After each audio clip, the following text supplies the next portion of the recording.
वो चुनाव है। अब ये चुनाव जो है वो 2024 की बात नहीं कर रहा हूँ, या जो अभी गुजरात में, हिमाचल में या अन्य जगहों पे हो रहा है उसकी बात नहीं कर रहा हूँ। मैं आज मानता हूँ कि एक देश एक चुनाव, वन नेशन वन इलेक्शन आज वक्त की ज़रूरत है। सभी राजनीतिक दलों को अपने राजनीतिक स्वार्थ और पूर्वाग्रह से ऊपर उठ करके एक देश एक चुनाव की दिशा में आगे बढ़ना चाहिए। प्रधानमंत्री नरेंद्र मोदी जी ने इस दिशा में देश का भी आह्वान किया है, राजनीतिक पार्टियों का भी आह्वान किया है, क्योंकि जब हर 6 महीने में किसी न किसी जगह पर चुनाव होते रहते हैं। अभी आपने देख रहे हैं कि अभी जो है वो कुछ राज्यों के चुनाव खत्म हुए, उसके बाद कुछ राज्यों के अब शुरू हो गए, वो खत्म होंगे, फिर 4-5 राज्यों में शुरू हो जाएंगे, फिर वो खत्म होंगे, लोकसभा शुरू हो जाएगा, लोकसभा खत्म होगा, फिर विधानसभा शुरू हो जाएगा। उसके अलावा जो पंचायत के चुनाव हैं, स्थानीय निकाय के चुनाव हैं, कोऑपरेटिव चुनाव है, ये चुनाव तो चलते रहेंगे। लेकिन ये जो लोकसभा और विधानसभा के चुनाव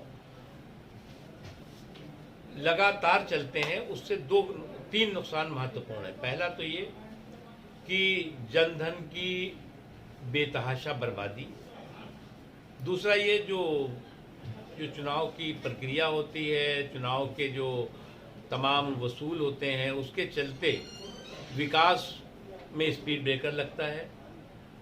और तीसरा सबसे महत्वपूर्ण है कि लोकतंत्र के इस महापर्व के प्रति जो लोगों का उत्साह होता है वो फीका भी पड़ता है, धीमा भी पड़ता है।